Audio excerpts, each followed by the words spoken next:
me borrow your ear. I'll sing you a song about Leonard Peltier. He's gone so long in a federal jail, the innocent victim of a tangled tale.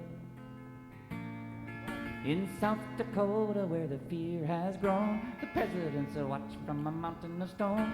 They say all people are free to roam. There ain't no freedom in the Indian home. How many have gone before? And tell me how many more must be lost to the Indian war?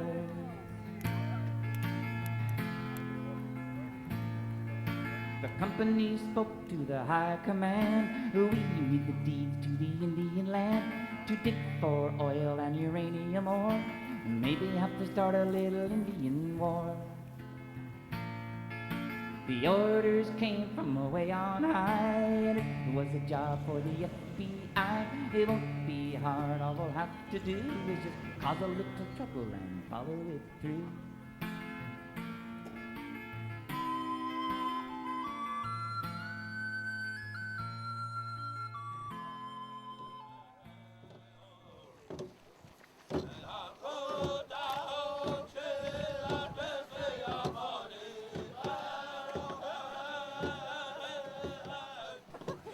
There were people being murdered, intimidated, women being raped, beaten, men being found dead on the side of the road because they were voicing their opinions against the administration that was in office. You had a group of goons called Guardians of the Oglala Nation. They were working with Dickie Wilson, who was a tribal chairperson at the time. It's like, you know, you have that, the Hatfield and McCoy feud. It runs in that vein. So there's a lot of bad blood between people. A lot of these goons have come out and they've gone back into sweat. They've gone back to sundowns. They've gone back to the traditional ways, except nobody wants to say, I'm sorry for what I did. Nobody wants to say, I'm sorry for my part in it. So this is kind of a healing to bring these two factions together and say, you know, this happened. We have to get past it. We have to work together for our people. My understanding what happened 28 years ago is that 2 FBI agents entered onto the property of the Jumping Bull family. None of the Jumping Bull family was in town. I believe Rosalind Jumping Bull was up in Rapid City taking Dennis Banks to a court appearance. There was some misunderstanding. Shots were fired. Apparently 2 FBI agents were killed in the gunfight that ensued. Leonard Peltier has been blamed for it. There was no one there to witness it, to say that they actually saw him pull the trigger.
There's so much history, there's so much story, that it can never all really be covered in the short times that we have.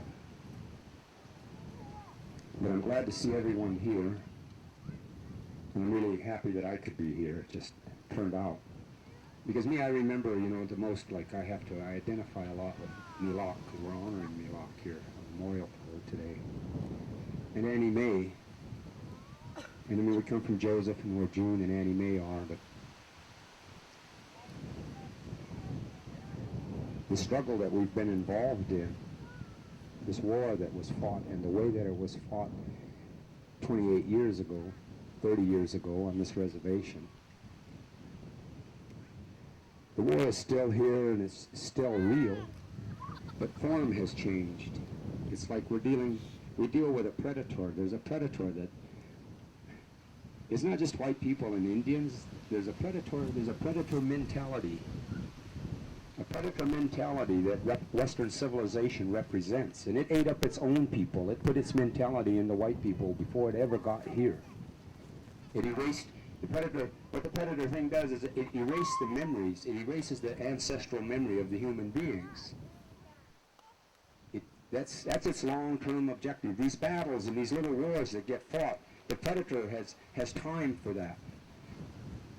The war against the native people, the predator war against the native people is the same war the predator war waged against the descendants of the tribes of Europe, and that is to erase the ancestral memory.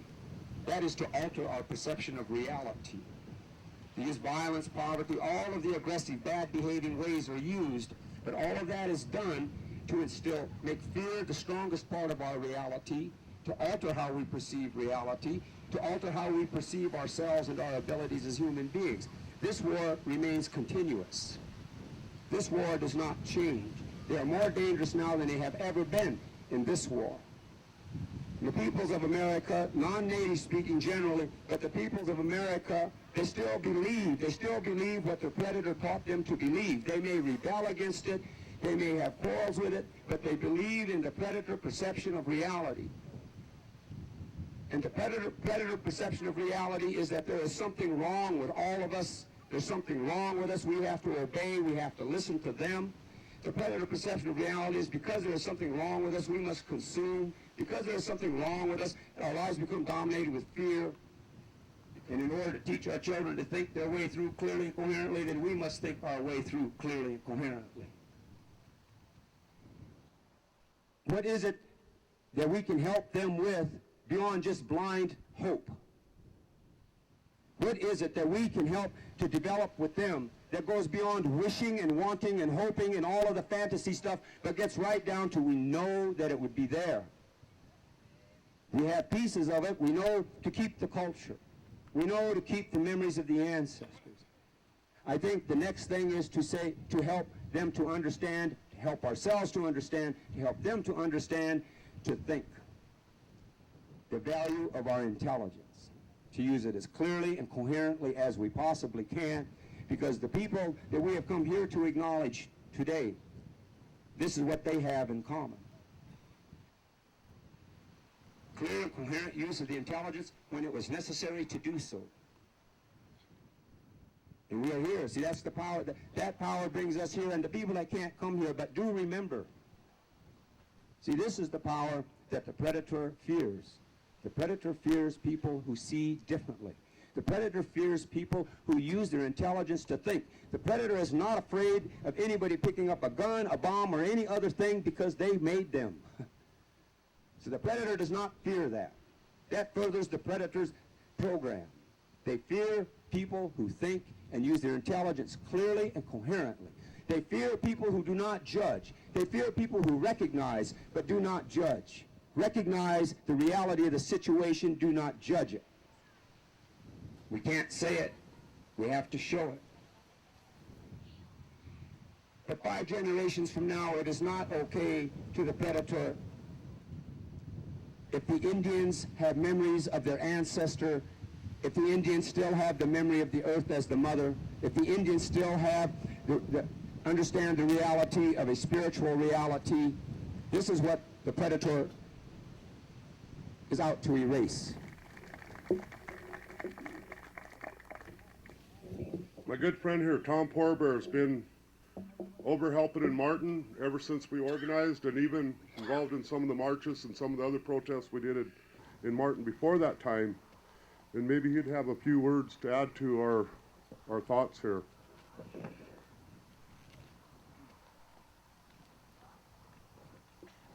Allow me, I'll address. You know, the Lake Creek Civil Rights Committee, they kind of opened up my eyes to a weapon that we've had for many years, but we've never exercised it.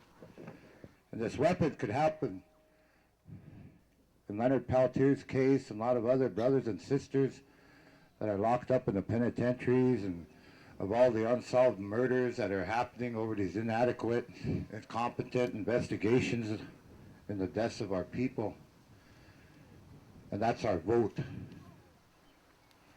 You know, I never did vote in a federal, national election or a state election because I always looked at these governments as illegal governments on my land.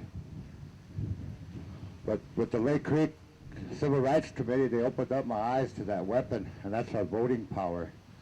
We need to really start exercising that right, that weapon of voting, and that could help in Leonard Peltier's freedom, and a lot of other brothers and sisters, and even applying pressure on a lot of these attorney generals to get a special team of investigators other than the FBI to solve all these unsolved murders and help our relatives come home from these penitentiaries.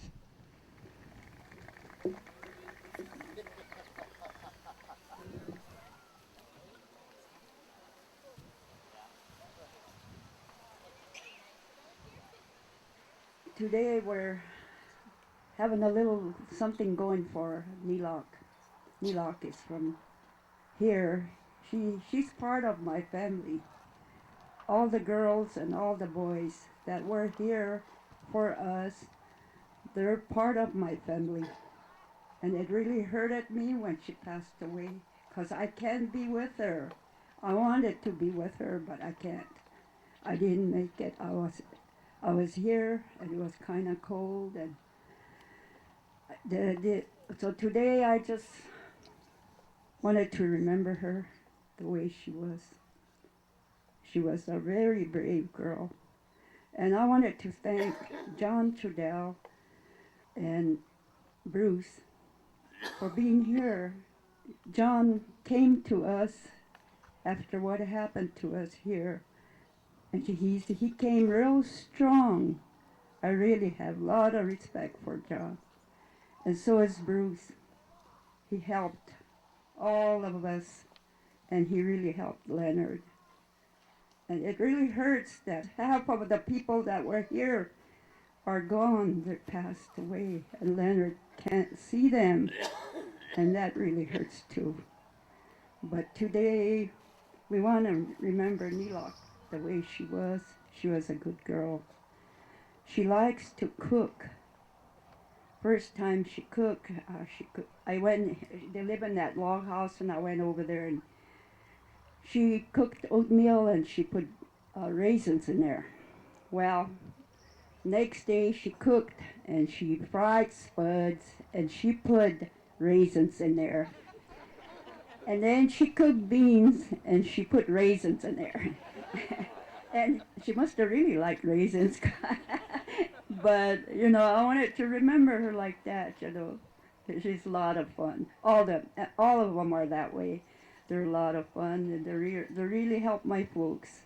I'm sorry that all the other girls are not here, and some of the boys are gone. Still, they're part of my family. My folks are gone, but I'm still here, and me and my sister and my brother.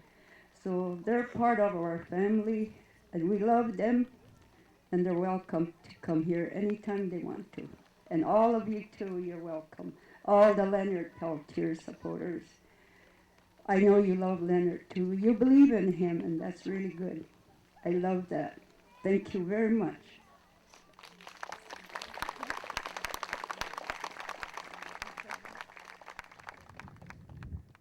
Good afternoon. My name is Fidelia Cross. I'm from here, and I'd like to say a few words in behalf of Nilak, since this is her day that we're honoring her. Nilak came here 27, maybe 28 years ago, and she camped right down there below that, under here. And she was a really good person. She treated us real good, and we learned a lot from her. She was a warrior. She wasn't afraid of anything. And 27 years ago, she fought with the FBI, and then you all know the story, what happened. But this is where she stayed. That was the place that she stayed, her and Leonard and different people that were here. And Dennis and Leonard, they all taught us how to be a warrior, not to be afraid. And they taught us how to talk on walkie-talkies, and they taught us how to shoot pistols. They taught us all that because we didn't know how to do all that. Like Brother John Shadal was saying, they took all that away from us, but then they brought that back. And I always thank AIM for coming. I know a lot of people don't like it, but I'm really grateful that AIM came and gave us back our honor and our bravery. This is where the house used to be, right here. You could kind of see the foundation around here, and over there is where the door to my grandparents' house. Because see, my father's mother's, her name was Bessie Little Killer, and her brother was Gaka Harry Jumping Bull. And so they were brothers and sisters, so we're real blood related here. And then my grandparents, they took their house, they shot it up. And look, you see a house here today? No, you don't. And yet at the same time, the government is giving away all this money to these Iraqis, and all these people. How come there's no home here? How come they didn't replace it, what they did? And I like to challenge. I go all over the place speaking for Leonard, and we almost got him out, but we didn't. But that's okay. We're gonna still go. We're gonna still go, and through our prayers, maybe someday he'll get out. Before we conclude our program today, I'd like to call one more guest, very special, important person who has been with Leonard from the beginning, from his first trial up to now. And I'd like to introduce Mr. Bruce Ellison. I've been asked to say a few words about, Leonard's situation. From the day this firefight happened, the government began a lie. They began a lie about what happened and who was involved. They began an effort to destroy the movement that was growing here. FBI documents that we've obtained from that time period say very clearly that what they were afraid of was that this was a community where not just men, not just women, children, elders, everyone understood what the struggle was about and were sacrificing everything to try and make this a better place for the children, for the future generations. And as has been mentioned before here today, Leonard Peltier was one of those people that came here. And as we know now, the government targeted him for criminal prosecution and fabricated the evidence to convict him and manipulated that courtroom environment to see to it that he is in prison, as he has been now for over 27 years. And we've been to court many times. Every time we get new evidence that shows clearly the lie that the government presented to the jury, the court system is manipulated and keeps him in. Every time we try to go to Congress to have them investigate what the FBI did here and all of the men, women, and children who were killed, the people that were maimed, the people with holes in their bodies, the people with damages to their beings from the violence that was directed by the United States government against the people here. Yeah, so after we're done here, we'll be going over to Longman School, share a meal with everyone there, and then we'll continue with our program with our guest speakers. And then after that, we'll be having a music festival. If anybody's got a mila out there, a knife, the ladies here would like to cut these 2 cakes here and share them with everyone here this afternoon. So if anybody's got a good buck knife, or bring it up and we could use it up here.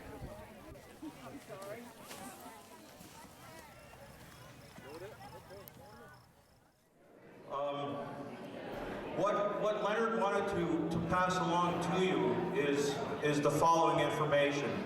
First of all, that he is still committed to all of the things that you were committed to, and you continue to be committed to this day. He wants to also chime in and let you know that he is in favor of this concept of healing through racial harmony, and that we're all human beings, and we should acknowledge one another as human beings, whether we come from the white part of the medicine wheel, or the red, or the black, or the yellow.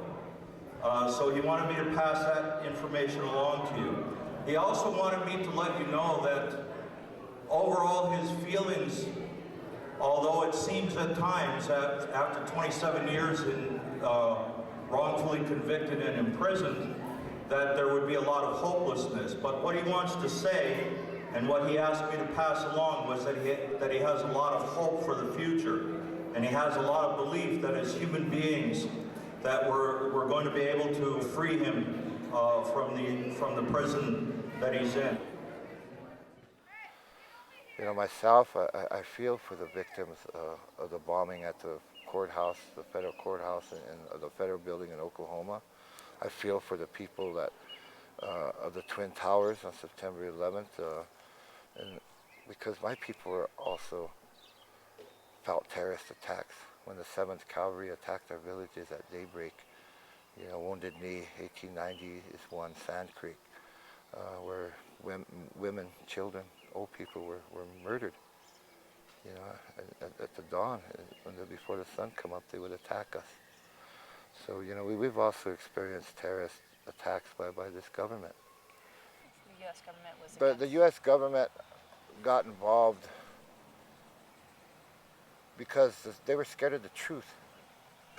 You know, and I thank the American Indian movement for coming and supporting our traditional people, our spiritual people, our headsmen, our elderly people. And all we wanted was our identity back.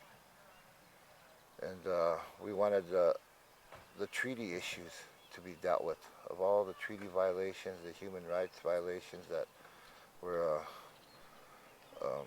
against our people. The government was scared that we were bringing out the truth. And any time that you oppose a government, no matter if it's a federal government, a state government, or a tribal government, when you oppose a government, then that government will do anything to quiet you from speaking the truth. Mr. Vernon Belfort.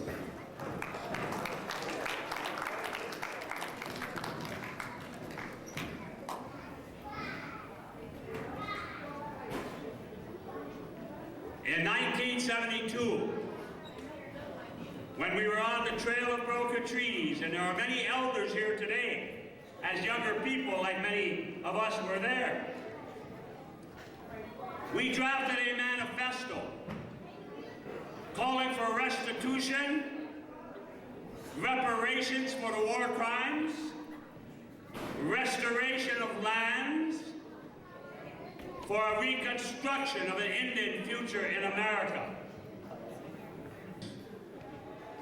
It is part of a broader campaign to destroy the American Indian movement, because we are the catalytic force on the whole issue of sovereignty and self-determination. I hate to say, but many of our leaders at that time didn't know what the word sovereignty meant until it was the American Indian movement that brought about this new consciousness. And because of that, 27 years later, after a tragedy that took place right here in this nation, the death of Anime Aquas, the FBI, Bureau of Indian Affairs Police, the Central Intelligence Agency, have intensified their campaign to keep Leonard Peltier in prison and to attempt to continue the discrediting process to demean the leaders of this movement. Well, after Wounded Knee, they have this goon squad, you know, and terrorizing everybody. We can't even go to town. Sioux Nation was our shopping center, but we can't go there because they're all around there, you know.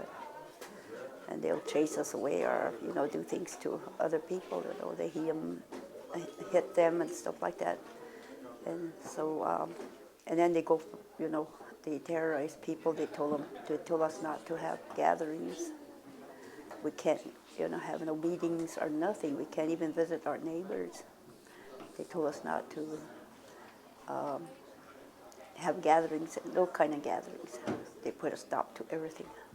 And they travel around and with pickups, with guns, you know, and stuff like that. So if we want to have a meeting, we always sneak, you know, and they don't even allow us to have this yard lights, you know. They shut them out too, and so everything has to be quiet and dark.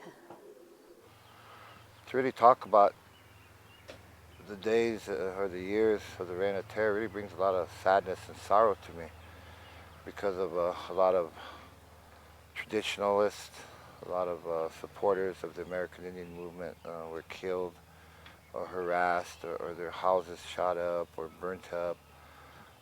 It brings a lot of sadness to my heart to remember them days where you know, you couldn't even go to the grocery store without carrying a gun or checking your mail without carrying the gun.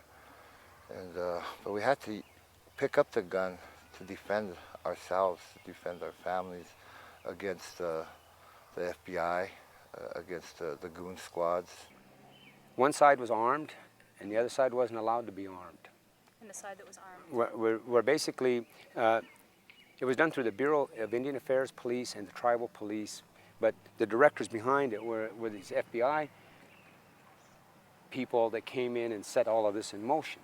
Because this reign of terror, there was no reign of terror in 1972. There were hard times, but then the FBI showed up in January of '73 because AIM had taken over the BIA building in Washington, D.C. for 1 week during Nixon's re-election.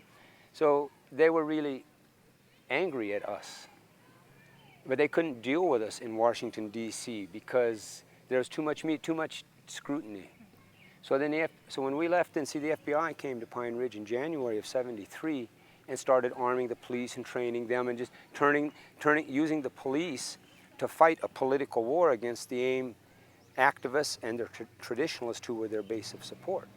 And this is what the American government was trying to attack. So they used this reign of terror to try to terrorize people and break their spirit. But in the end, all it does is it intensifies it in some kind of a way.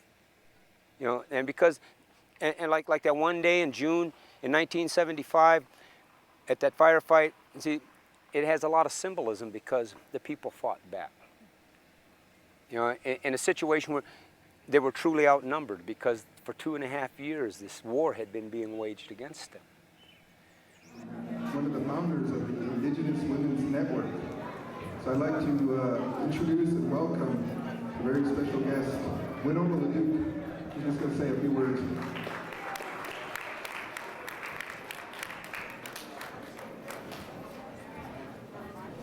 Ani nindoy baganatak gagway tumagas BBC ko iligo makpa no de awa babade ka gishkara getting into jabag which nindoy baganatak which Juan and Niniwag Juanak.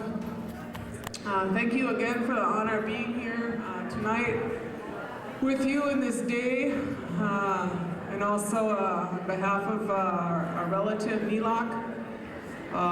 Thank you so much, all of you, for all that you've done and for our communities. I just wanted to acknowledge that this is a tough time in our country. It's always tough being an Indian person out here in the predator nation when you're the prey, and that what you have is that which someone else wants. And now, you know, in the era of the Patriot Act and the new encroachments on civil and constitutional rights, our communities face more and more of an onslaught as we stand up and raise our voices for things. As we raise our voices for our people, as we raise our voices for our land. But I want to encourage you all to have that courage to continue with your commitment and your courage and your prayers and your hard work, because that is how we find justice. That is how we find reconciliation. And that is how change is made, through the hands and the hearts and the commitment of individuals who keep on working and who keep on in that hope and that fire in their hearts that things will always be better. And this is a good time for that. This is the seasons when we celebrate. This is the seasons when we pray. This is the time when we have some of our strongest ceremonies, and this is that time when we remember that we're only here for a while on this earth. We pass on, but it is our legacy that makes that life for our children so much stronger and so much better. So miigwech. Thank you all for all your good work, and really wish you the best. Well, 28 years ago today, I was in Custer, South Dakota. Dennis Banks' trial, and we took him up there. He stayed with us at our place, you know, and he had his boys there. And every morning, one of them has to go with us. You know, I always go with it, take him, you know. So that morning we was going to leave, and we was going to take him to Custer, and I and my niece, we were going, and Joe Stunts was supposed to go with us, but he said he's going to stay and he has other things to do. So last minute he said if it's all right for him to stay. So then I said, go ahead. So just I and my niece, we took him to Custer, and I was at Custer while everything happened at home. So the shootout and everything. We came back, and here our place was just packed with, it's like a regular war, you know. It's just packed with CIs and FBIs and everything, every uniformed person that, you know, has anything to do with, you know. And that's what, you know, that's what we came back to, is roadblocks and everything. They wouldn't even let us go in to get back to the house.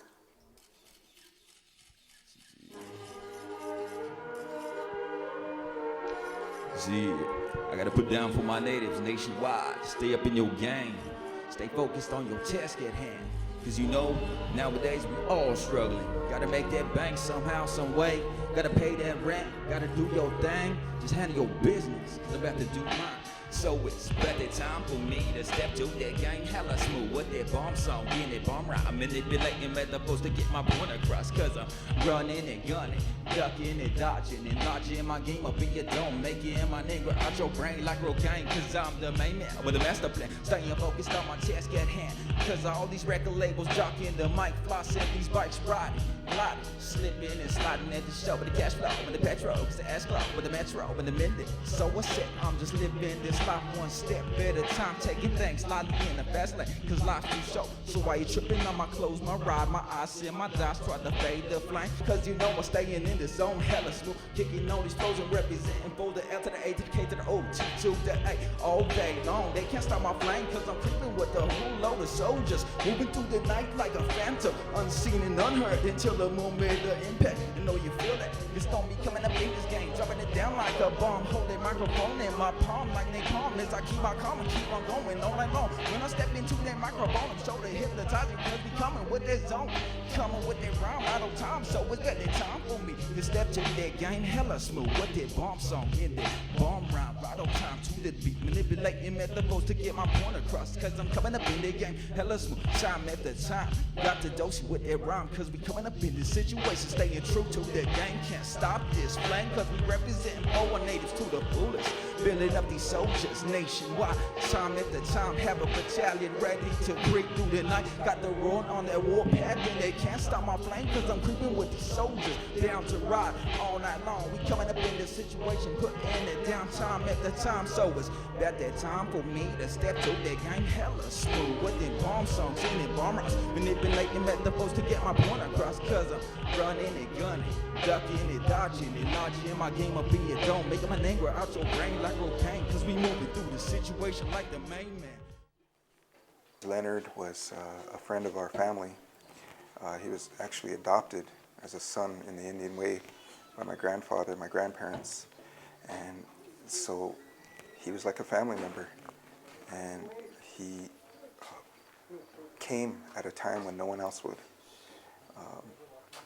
There were, since '73, there were numerous beatings. As you've seen the documentaries, FBI supplied weapons to goon squad members, death squad members, and there was a counterinsurgency war, a low-intensity conflict that occurred here on this reservation in this country, and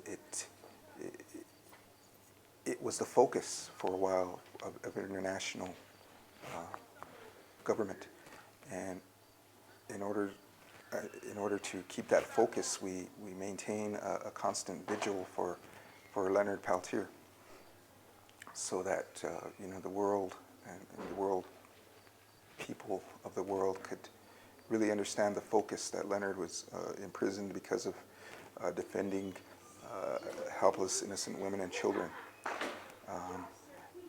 Defending, I was a child, my cousins, my grandparents, we were being assaulted, drive-by shootings occurred. Nobody ever heard of those before. They weren't even introduced into the Los Angeles cities yet. Yet they happened here on this reservation. So it brings a lot of interesting questions in my mind. Were we an experiment, or were we an experiment of counterintelligence, or something? As a group, as a nation of people, as a society. So that's still a question in my head, and I think if we continue the focus of pushing for congressional and Senate investigations into this reign of terror and the FBI's involvement in this, I think that we could come to some resolve and maybe answer some of those real serious questions, because our lives are being messed with. During the reign of terror, what happened is my people were very divided. You had the traditionalists, you had the supporters of the American Indian movement, you had the goon squads, you had the IRA government, and families were divided. And to this day, they're still divided over this. And for 30 years now, we've been praying for peace amongst our people, that we can't allow the federal government to divide us anymore. We can't let IRA government divide us anymore. We can't let the goon squads divide us anymore. And now the goon squads, now they go to Sundances, now they go to sweat lodges. And that's all we wanted, was to be Indian. And it's too bad that, and it saddens me that so many people lost their lives for this to happen today. But after 30 years, we're still in the healing process of healing over those terrible days, the reign of terror, the days of death, the days of harm coming to my people, the days of grandmas and grandpas crying over seeing people divided, seeing people dying, and all we wanted to do was be Indian. I'm waiting for our first memories dressing up. We're going to do this one. This one's Dazzled in honor of all the Butler women.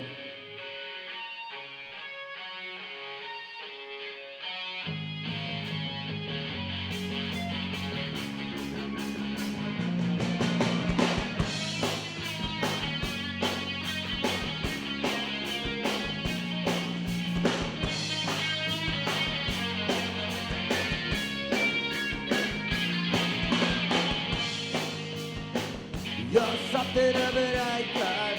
Everybody's looking at you, and everybody wants to be a part of you. I confess, I still do. A fascination of a Venus god, an obsession that's dangerous.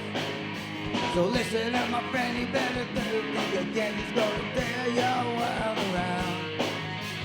Sooner than you know, it takes the words from his poet. Better get ready to run. Well, get away, my friend, get away. She's a woman and you know that's that. Get away, my friend, get away. He dazzles, yeah, you know you are. Get away, my friend, get away. He dazzles, yeah, you know you are.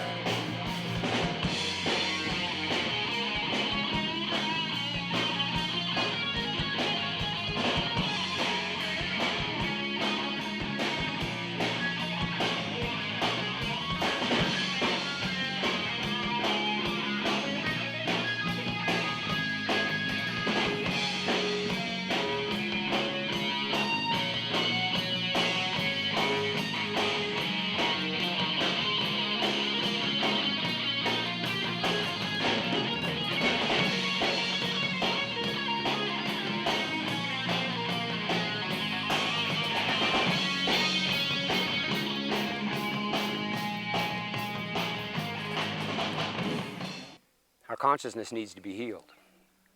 We need to understand, we need to know who we are.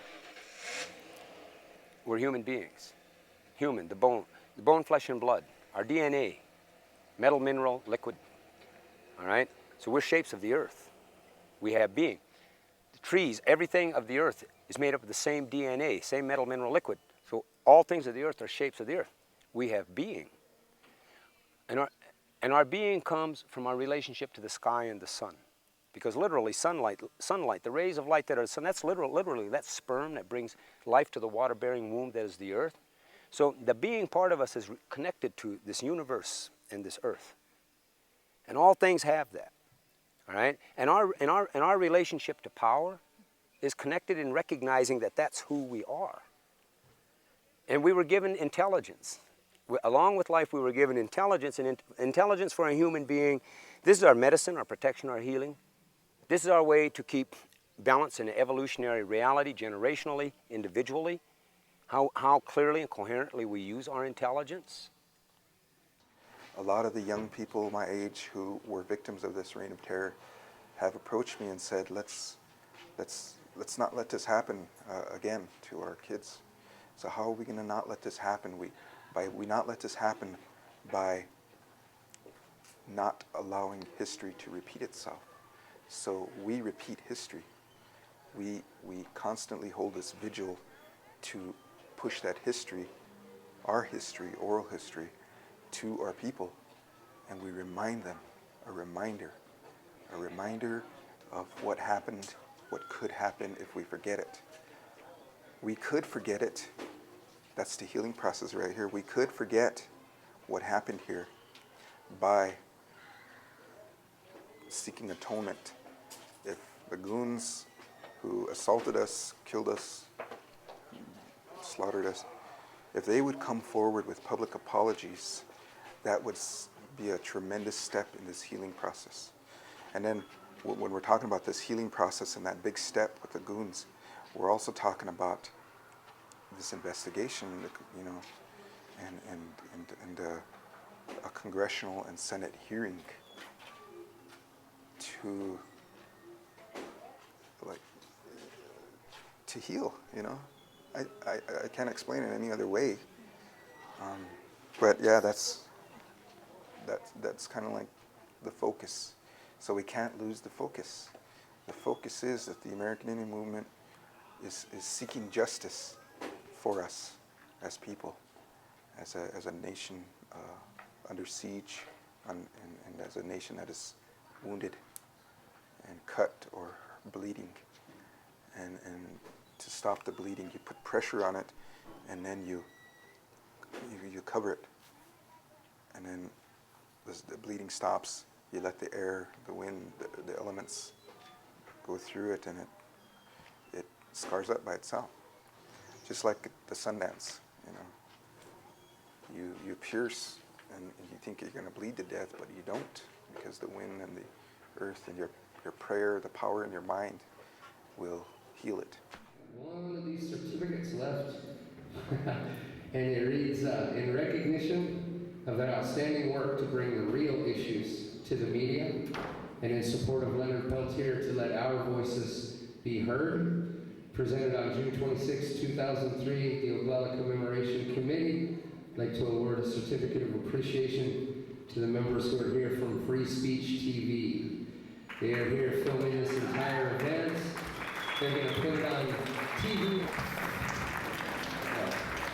Thank you. This is quite an honor. I don't know what I can say about the media, except that it's chock full of lies. This whole country is full of lies.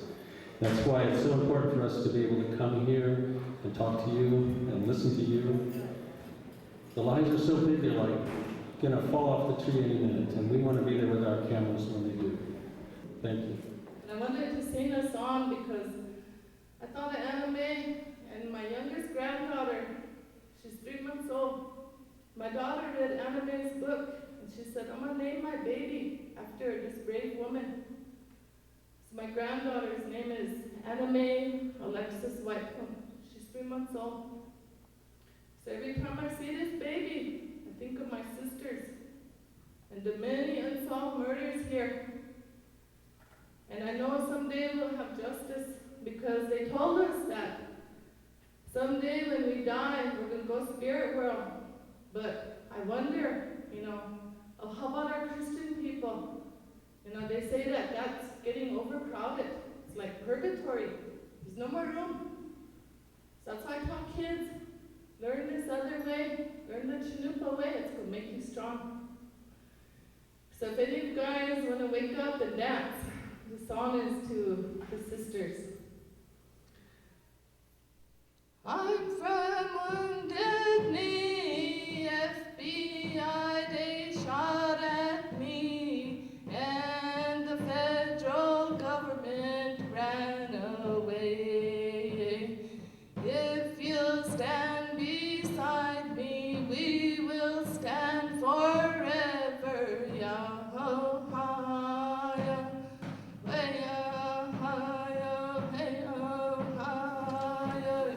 Some of the boys are still in jail, and that's the hardest part of it is, and what's been going on with, they're trying to blame everything on AIM again and, everything that happened.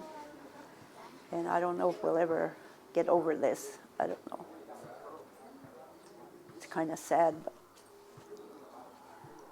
I get along with some of my relatives that they were on the goon side, and a lot of them, And now I'm beginning to talk to them, and I claim some of my relations, and stuff like that. But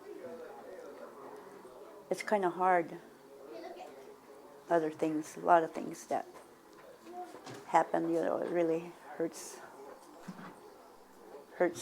my family and everybody else in Oglala. Our spirituality is very strong. We're a very strong spiritual people. We believe in everything that's natural. Right now, the prayers are the strength of our healing, that we have to come together in prayer. But that's where the healing began, is through prayer, and that's where, when we're healed, we will say thank you in prayer to the great mystery, to Kashala, up in the sky, the great grandfather.